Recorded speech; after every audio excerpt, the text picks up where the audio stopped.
Someone forgetting that in these strands you're talking about, these are layers of powers of the body to begin with. And each of these layers have a specific function. They do not spell out what these functions are. So they can talk about strands all you want to until you go within yourself and know, I don't say believe, but know that as you get older, they begin to diminish. Until when you come down the core, your mission or here is over, and you go back to the ancestral world, but having completed your duty. But they don't look at it that way because, number one, intellectually, they are crippled in that field. So all this talk about what they are discovering, it wasn't lost. So how can you discover that which you lost? Precisely. What it is, you didn't understand. And since you didn't understand, you should make little talk about the big mystery rather than trying to interpret it for somebody else, something you don't know. Precisely. And that's why you have to look at it also in a larger frame of consciousness. The fact of the matter is, we as melanated gods forgot who we were. And the only reason we would allow someone like him to rule us is because we don't know who the fuck we are. All right. We don't. Now, the reason is right now is he is out there digging up all of our memory banks. He is there doing things by his own lack of ability to know. His drive was what we had within us. You got to remember, we the ones that fell. When they talk about the gods that fell, it's us. And remember, we were the ones that was playing Yaku. And remember, Yaku was a black man. Now, what fool who had the knowledge of God would want to create creatures to do work for him? Now, think about that, because all the stories have analogs or analogies to things that happened to us. And remember, myth is simply spiritual history. And that we are now reliving our consequences for our actions when we began to take it for granted that we were gods. And when gods begin to play with no responsibility, consequences come into being. And then we started playing around and we began degenerating based upon our consequences. And now we living out all the hell that we created for ourselves. And tell you the truth, this creature that is part of us is us. That's correct. Now know that for a fact, that this creature that you call the Caucasoid is the worst of us. That's correct. He was the result of your disease. Oh yes, the disease of the human genetic strain is him. That's right. And the reason why he's so preoccupied with disease is because he is a disease. Okay. That's true. So you have to understand his proclivity to be preoccupied with something means that that's what he's drawn to by nature. One last thing. You recall that when the Rosetta Stone supposed to have been found in Egypt, and this gentleman had been there for a long time trying to decipher what it meant, how to read it, etc. And it has several types of, what do you call it? Had three different languages, the Aramaic, the Greek, and the Kemetic. The gentleman went back to England and he was trying to decipher, what is it saying? What is it saying? And they couldn't find nobody that had did any extensive study on it or learned it. Right. One day he was sitting up there in Egypt and he's trying to figure this out. And then he turned to one of the persons who was with him, accompanied him. He said, I don't understand what the heck this is saying. So what is it saying? The guy read it off to him. He turned around and looked at us. Yeah. Said, you know this? He said, yes, this is my ancestral work. Yes. He fled back to England, and now he became the master of the Rosetta Stone. Yes. Exactly. Exactly. And the problem is we don't know that when we see it. Now, when a man like Oyibo comes amongst us, that's Imhotep returned. That's good. That is absolutely correct. Now, do we recognize Imhotep? No.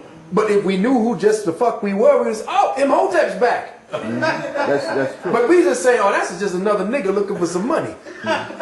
Because we done turned into niggas. We had to fall into the realm of niggerhood. To climb out. To know where we came from. You see, all of this is our story. This is our whole test. This is the contract for activity that we made with the Creator God to go through and purge. This is a prison planet. This is a prison planet for all of the fallen gods who've got to spend time. We doing time. And ain't that what we in right now? Doing time? We are in time and space. That's right. Yes, brother. Phil, you were dealing with the sixth yes, the sixth strand. Brother, bringing us back to the point. And we were up to number 4.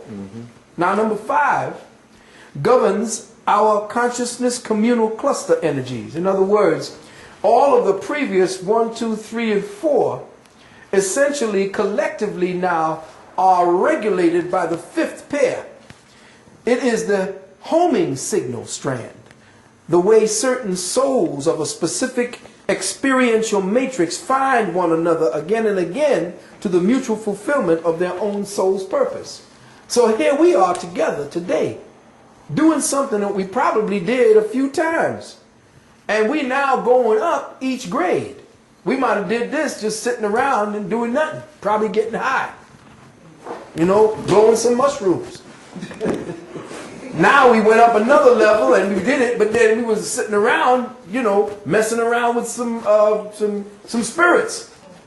But we was contemplating the Creator.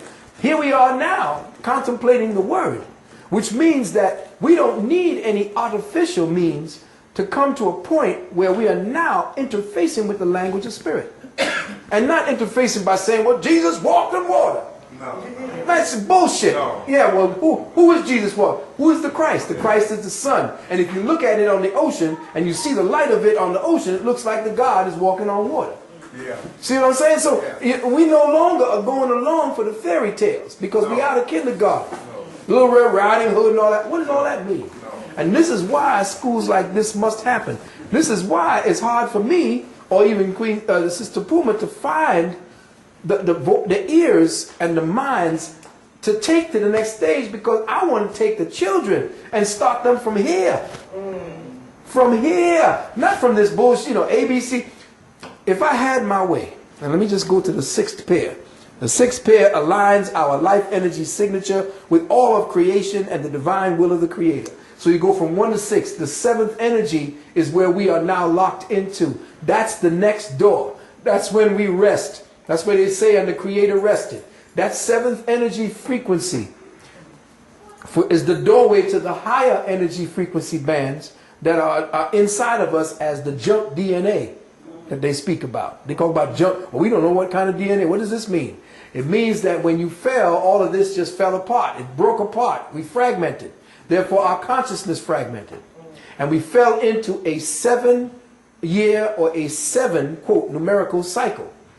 This 6 strands, once we have traversed it to that level and harmonized all of the energies represented therein, the 7th door opens up and we can rest. What does rest mean? To put down your burden. And the burden is the physical flesh. This kind of flesh that we got to carry around that burps and farts and belches and pisses and shits all over the place. This is a burden.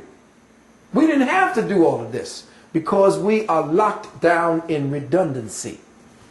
And life is a redundancy at this point because it's not moving forward. Now, like I said, if I had my way and I had the children, I would build a school where nobody would begin teaching children how to read until they're 7. Because what you do is you create myopic children when you have them reading 2-dimensional words too early before their eyes are developed. So immediately you got your children wearing glasses by the time they're 5, 6, 7, and 8. I would begin by having children outdoors. Children cannot learn indoors.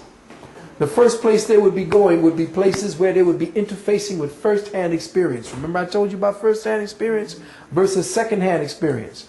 All school for children in inner cities is second-hand experience. Therefore, they can't learn anything. A children is a first-hand experiential creature. They want to touch and feel and smell everything. That's because that's how the whole body learns. But if you sit them in a class too long, they're going to get bored to death and they're not going to want to learn a damn thing. Now, if you have a child learning, especially reading,